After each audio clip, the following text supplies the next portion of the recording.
Ousmane Dembele, Antoine Griezmann, the very best of friends and two of the top talents in European football. Absolutely inseparable since meeting and yet again making the news, but this time for all the wrong reasons. My fraudulent friends, I've missed you.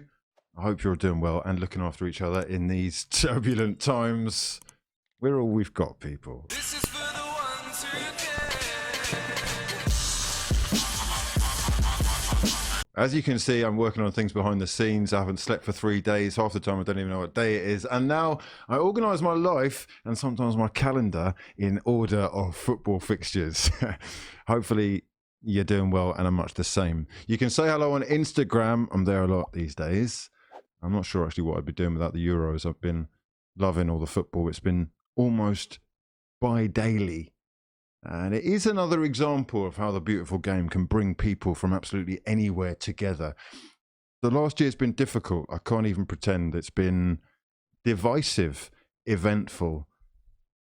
And I know a lot of people hate talking about football's new relationship with politics, but I also hope that you as an audience will grow with me so that we can cover some things that are a little bit deeper than just me shouting at Granit Xhaka and Arteta. These videos are here to keep you entertained and to make you think. And sometimes, in order to do these things, to separate myself from my clones and the endless fields of sheep that have infested this platform, we must move slightly differently.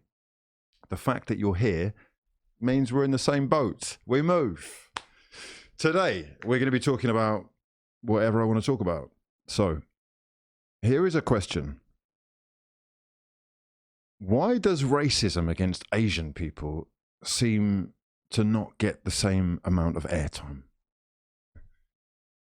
Sometimes it feels like mainstream media has managed to convince people that racism only affects one race.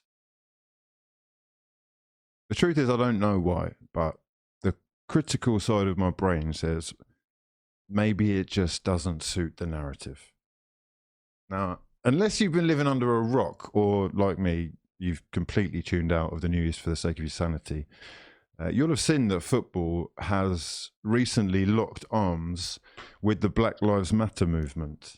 And players have been taking the knee before games on a regular basis to remind people that Black Lives Matter. Whether you think this is a righteous cause or not, a Marxist movement or not, whether it's worth, in terms of raising awareness, the fact is, everyone's got an opinion on it, and it has made people think about how they treat others, how they see authority, whether or not they like politics in football, or if the two are actually inseparable. Social media wakes up every morning on edge, ready and armed with receipts, ready to cancel the next fraud. So forgive me for being slightly late to the party, but I was extremely surprised and quite disappointed to see two high-profile players who both take the knee regularly making headlines again for the wrong reasons, with one of them seemingly caught in 4K doing exactly what he says he's fighting against. Antoine Griezmann and Ousmane Dembele both play for France. They are both two of the most expensive signings in the history of football, and that's the reason why we've got to talk about it. This is not a joke. This is Barcelona spending roughly £100 million on Griezmann and £115 million on top of that for Dembele. So here we go. This is a leaked video from social media which looks like it shows Dembele mocking Asian technicians' background and appearance. And from what he says, they're in the room trying to get the TV to work so that these very handsomely paid footballers can play PES, Pro Evolution Soccer, for those that don't know, on the PlayStation. Yeah, football games on a console, video games. But while they're trying to help, Dembele is mocking the looks, mocking their language and the country's supposed technological advance. He actually says to Griezmann, all these ugly faces just so you can play PES. Aren't you ashamed?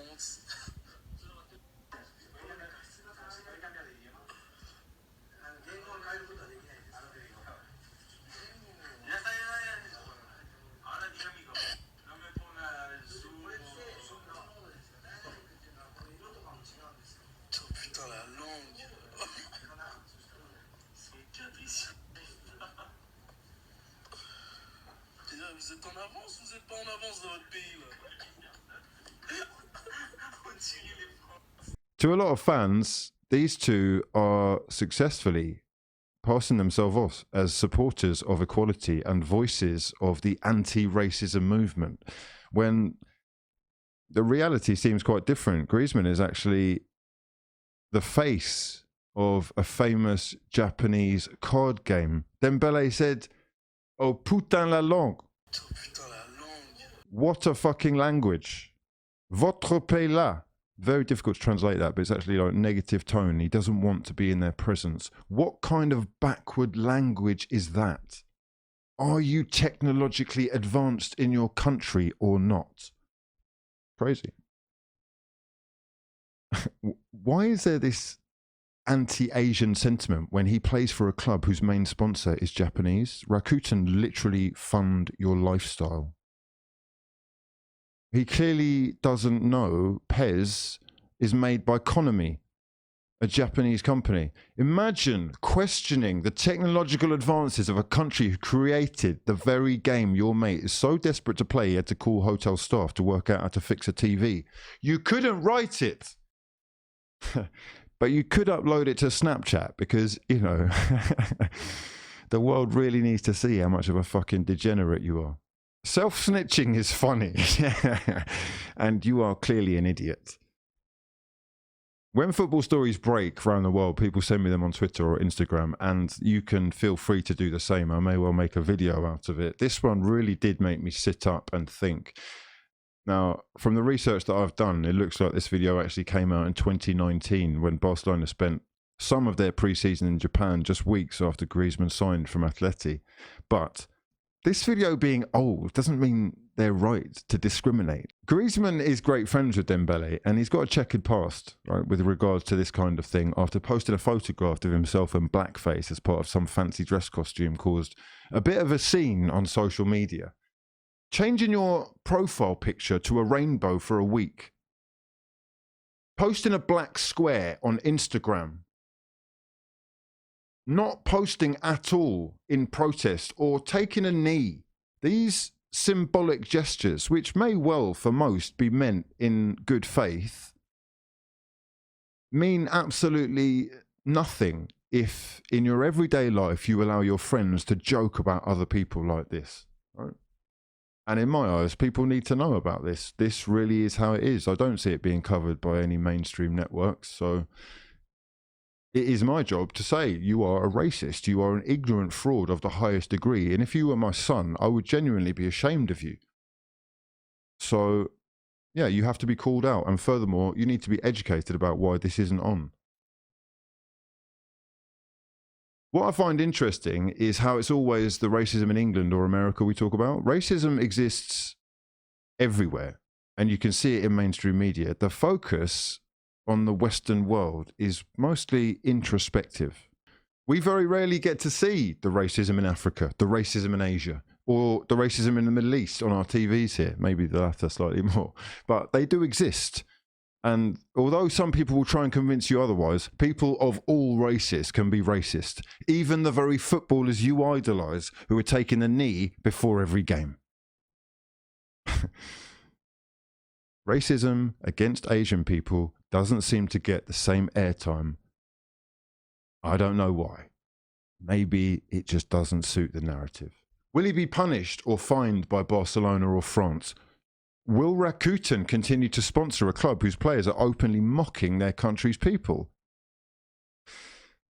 So far, there's been no comment or apology from Dembele, and it wouldn't be the first time that a footballer's been able to sweep controversy under the carpet. That's about it for this time. If you've enjoyed the video, please do subscribe to the channel and leave it a like. It really does help out. And if you've got any thoughts on the situation, please leave a comment down below. Any topics you'd like covered in the next one, I'm open to suggestion. But for now, I've been hughwizzy, and this has been fraudulence of the highest order.